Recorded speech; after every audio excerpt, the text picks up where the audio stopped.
Tinanin nyo ngayon, oh. Dahil dito sa kayabangan ni Roque, tsaka nito si Cayetano, Cayetano, si Caldero, tinuluyan na ng EU,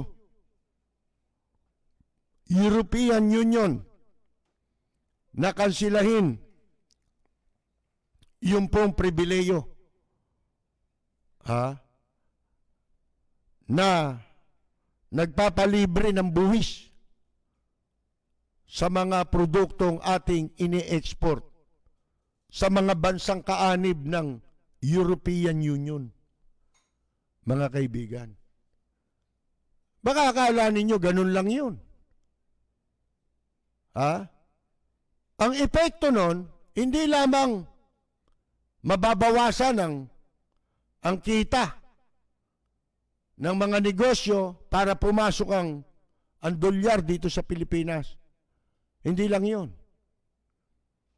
Marami sa mga kababayan natin ang mawawala na ng trabaho.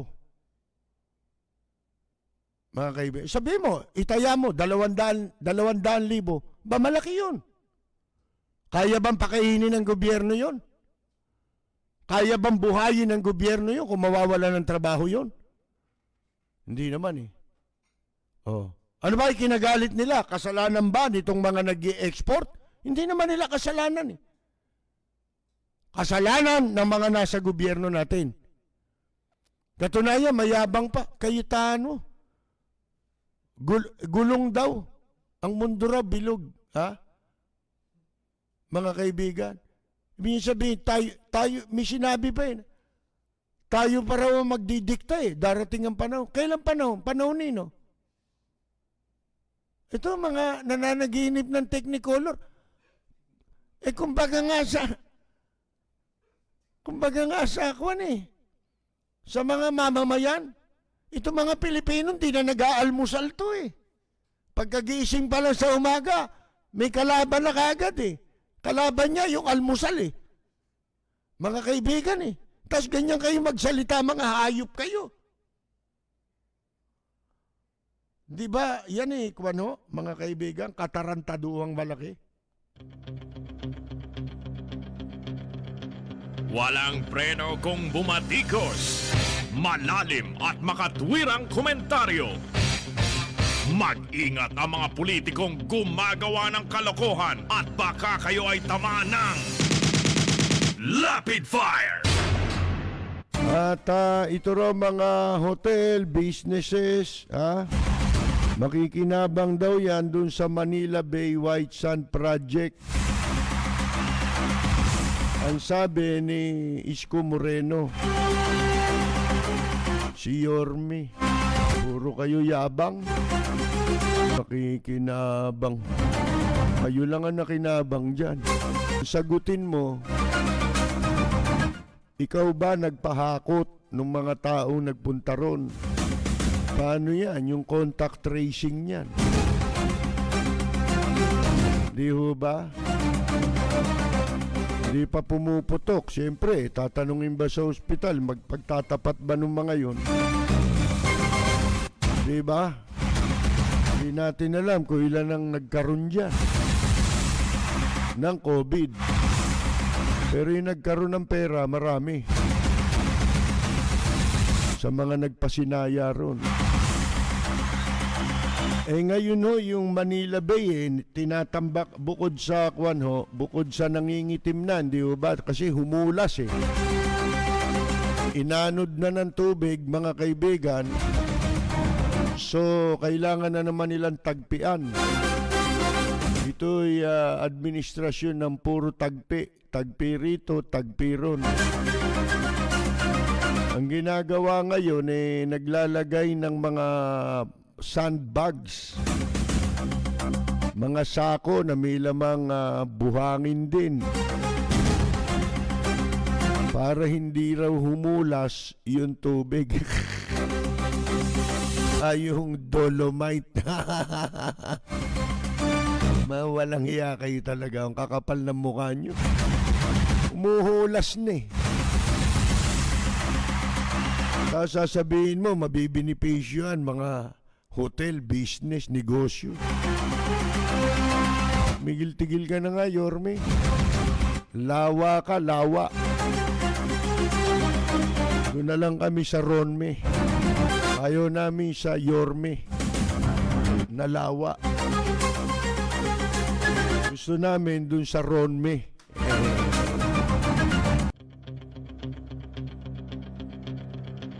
Walang preno kung bumatikos.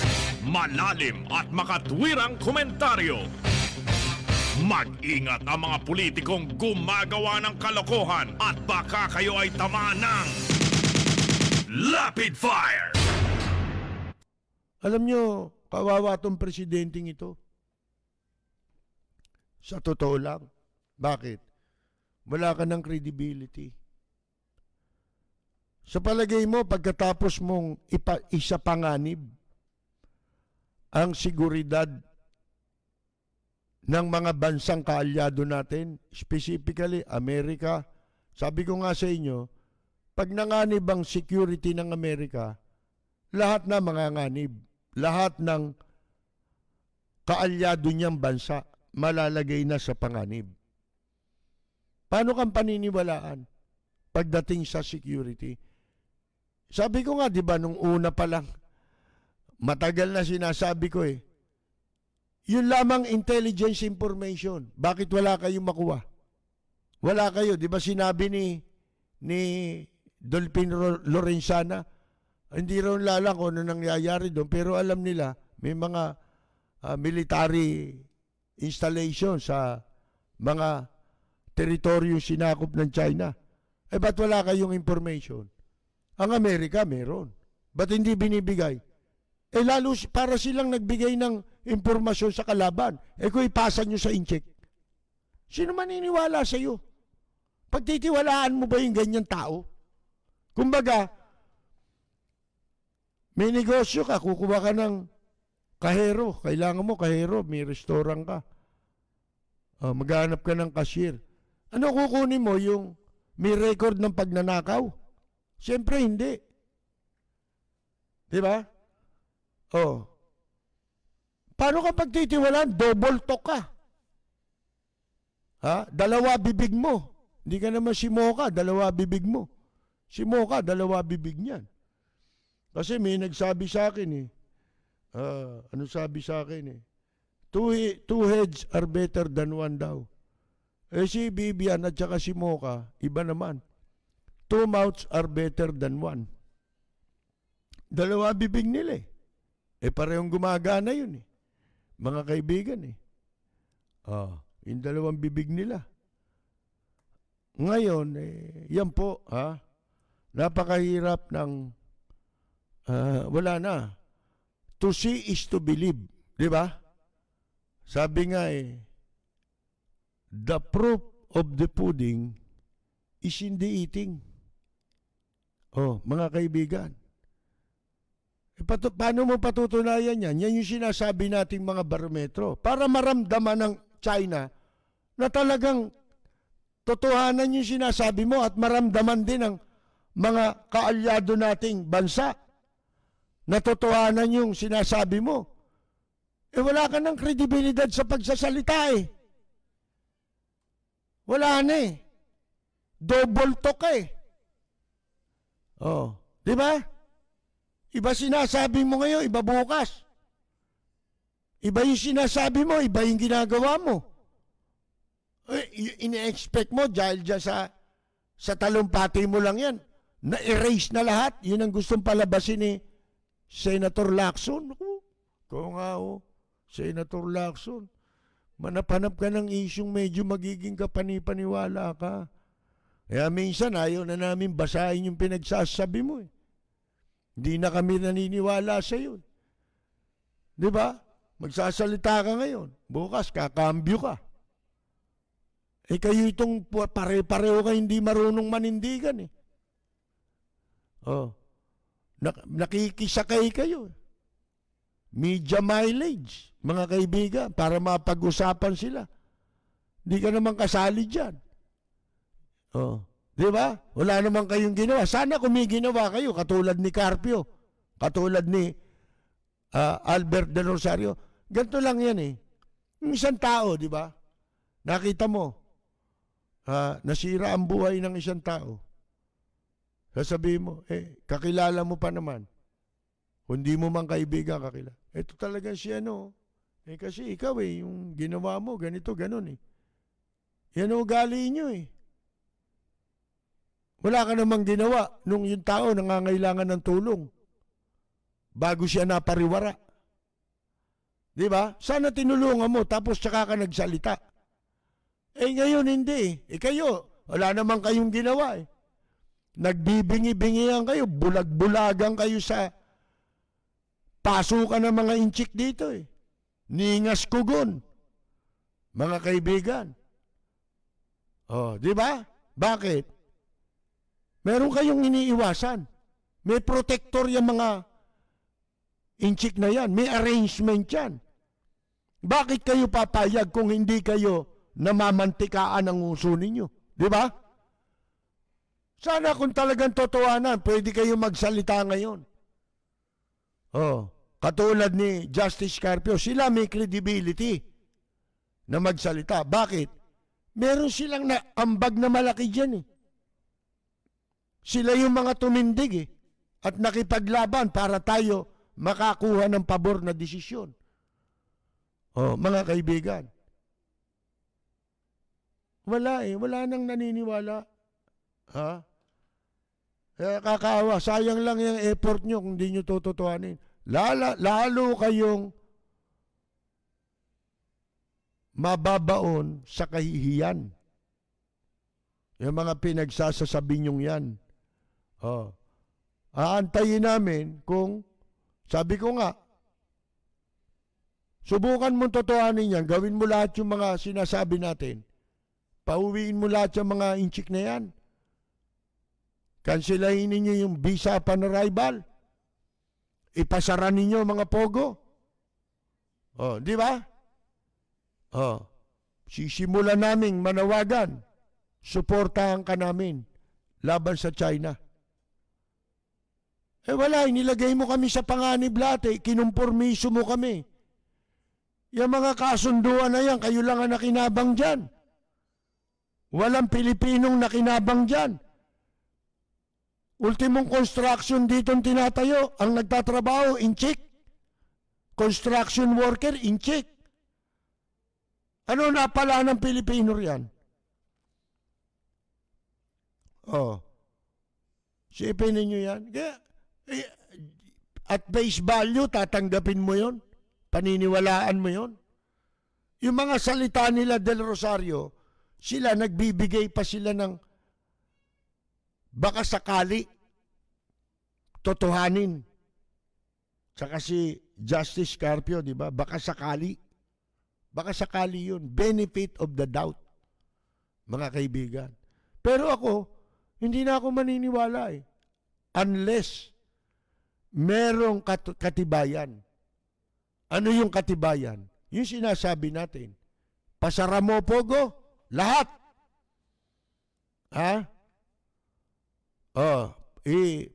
Ipa-deport mo. Pa-cancel. Yung mga inchik na pumasok dito simula nung administrasyon mo. Kanselahin ninyo. Lamukusin ninyo. Yung inilabas na department order ni Aguirre na nagbibigay ng visa upon arrival sa mga inchik dito sa ating bansa. Walang preno kung bumatikos. Malalim at makatwirang komentaryo. Mag-ingat ang mga politikong gumagawa ng kalokohan at baka kayo ay tamaan ng Rapid Fire! Ito ngayon, may nakikita akong post ng larawan ni Vice President Leni Robredo. Tumatanggap siya ng mga tulong mula sa publiko kung kani-kanino para magamit sa mga dapat tulungan dito sa pandemya At hindi lang yon, pati na sa pagbubukas yata ng klase. Ngayon, ako na may napapansin ko lang, alam naman ninyo na gusto rin nating makatulong. Wala nga lang tayong mapagkatiwalaan. Di ba? Kanino natin bibigay? Sa magnanakaw? Siyempre, dun sa pwede natin pagtiwalaan. Naisip ko lang to, kung gusto ninyong samahan ako sa konting magagawang tulong, mag-ipon tayo na ating maitutulong. Kung gusto ninyong makibahagi sa pagtulong, makaipon tayo ng pwede nating bahala na silang si Vice President Leni Robredo, ang kanyang opisina, na kung sakasakali ay gamitin kung saan nila magagamit yan. Total, siya lang naman ang pwede natin pagkatiwalaan ngayon. Yung iba, wala na. Baka waldasin lang. Maliit lang naman ang ating magagawa. Hindi naman tayo mga mayayaman pare-pareho. Pero dahil nakikita natin parang hindi masyadong natutulungan yung ginagawa, itinataguyod na pagtulong ni Vice President Leni Robredo. Sana makagawa tayo sa ating palatuntunan ng kahit na maliit na bahagi upang sa kanya natin ipadaan. Kasi hindi tayo nakasisiguro kung sa iba. Noon nga nagbigay kami sa Red Cross, di ba? Nung Yolanda. Nagpa-concert ako dun sa Kwan buhay pa si kaibigan nating Arthur. Ayan, yung nanalo sa Asia Got Talent, di ba? Si Payne Flores. Marami tayong mga working musicians po yun. O yung sina Bobby Mundihar, tumulong yan dun. Nakalikom kami ng pera. At yun ang aming itinulong. Hindi namin alam ngayon, matiyak, kung nakarating. Kasi hindi man lang kami inimpormahan ng kwan Itinan over namin officially, may receipt naman. Pero hindi man lang sinabi sa amin, yung naitulong ninyo ay dinala sa ganon. Diba? Wala O kung ano ginawa nila, mga kaibigan. Dito siguro, kay Vice President, wala naman siyang masamang record, di ba? Ang ganda nga ng report ng COA sa kanya Siya pinakamalinis sa COA Lahat tad-tad ng corruption mga kaibigan bueno, yan gagawin natin. Ako, meron na akong sarili kong perang konting ipon, sasama ko na lang dyan. Dahil matagal na rin tayo nag-iisip kung paano tayo makakatulong sa ilang mga kababayan natin. Wala tayong pamamaraan. Ito gagawin natin. Dito ko pararaanin kay Vice President Leni Robredo. Magandang gabi po sa inyong lahat. Ito po si Nonoy Zuniga, nag-iimbita sa inyo na sumubaybay at makinig lagi sa Lapid Fire. Ito ang programang mapanuri, may tapang at napapanahong komentaryo. Dito tayo sa Lapid Fire. Meron ba tayong birthday dyan? Mga nagbe-birthday ngayon. Binabati natin ang mga may birthday ngayon. Una kong babatiin ang naging champion ang bagong kampiyon. At dati ito yung original, ang bagong kampiyon. 90s yata ito Nagpasikat ng awiting Yagit. Birthday po niya ngayon, si Miss Magnolia Sabas. Napakahusay na singer. Minsan napakinggan nyo na yan dito sa programa natin Birthday din po, happy birthday Miss Magnolia Sabas.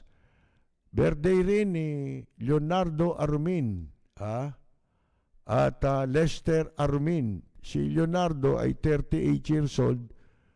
38th birthday niya at 67th birthday naman ni Lester Arumin ng Las Vegas.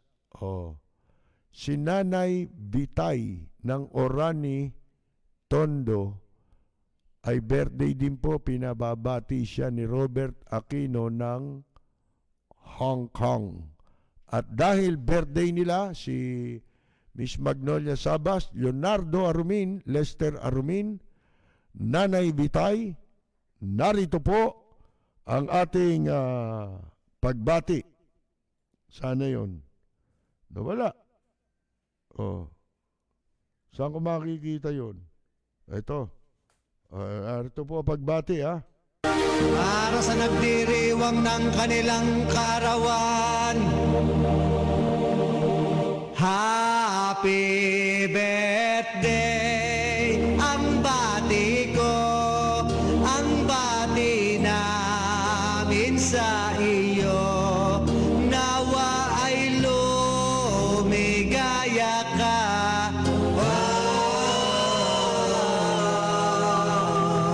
At abutin mo pa sana ang maraming kaarawan.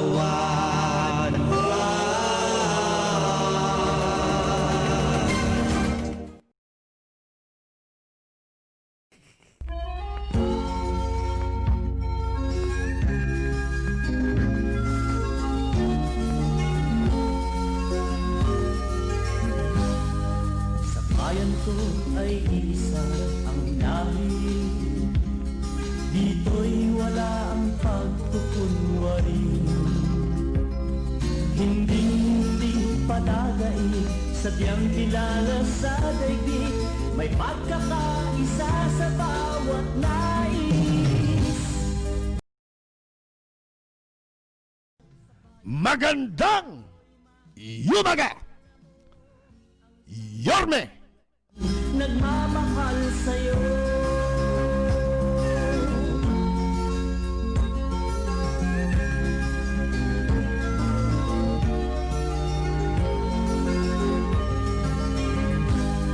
Ang bayan ko'y punong-puno ng yaman.